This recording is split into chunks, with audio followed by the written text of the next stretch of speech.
गांधी बाबा तुमने हमको एक मौन हथियार दिया, दोनों गाल सूज गए लेकिन हमने ना वार किया। आदर्श तुम्हारे जिंदा है, बड़े महान हो तुम बापू, संपूर्ण विश्व में इस भारत की एक पहचान हो तुम बापू। अगर आपने चाहा होता तुम भी ऐश ले सकते थे, देश बेचकर अंग्रेजों से मोटा कैश ले सकते थे, स्वदेशी का नारा देकर दिन भर चरखा चलाते थे, देश का खर्चा ज्यादा ना हो आधा लैंप जलाते थे। आधी आजादी का बापू तुमको ही हकदार कहूंगा, कोई विरोधी तेरा होगा मैं उसको गद्दार कहूंगा। लेकिन देश के बंटवारे पर बापू गुस्सा तन जाता है।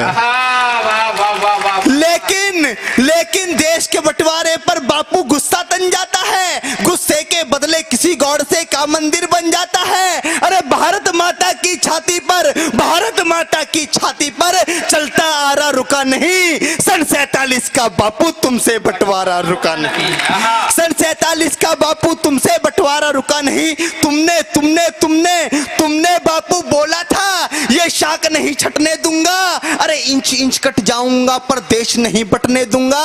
अरे चंदा सूरज धरती अंबर, चंदा सूरज धरती अंबर सारे ही शर्मिंदा थे, जिस दिन देश बटा बापू उस दिन तुम भी जिंदा थे।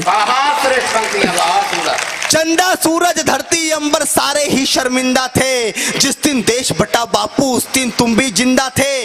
वैसी दरिंदों के हाथों से महिला हुए खिलौने थे, कविताओं में क्या बतलाऊं कृत्य कितने घिनौने थे। 40 लाख मृत लोगों का जिम्मेदार किसे लिखूं, देश बांटने वालों में बोलो गद्दार किसे लिखूं। और कितनी थी आंखें जो रोते रोते पथराई थी, पूछ रही लावारिस लाशें जो कुत्तों ने खाई थी, पूछ रही लावारिस लाशें जो कुत्तों ने खाई थी।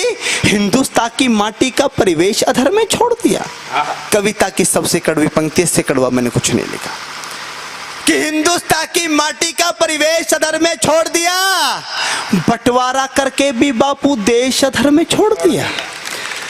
हिंदुस्तान की माटी का परिवेश अधर में छोड़ दिया, बंटवारा करके भी बापू देश अधर में छोड़ दिया। अरे दो थप्पड़ के बदले में एक थप्पड़ तो मारा करते, अरे बंटवारा भी करना था तो ढंग से बंटवारा करते। क्या बात है, बात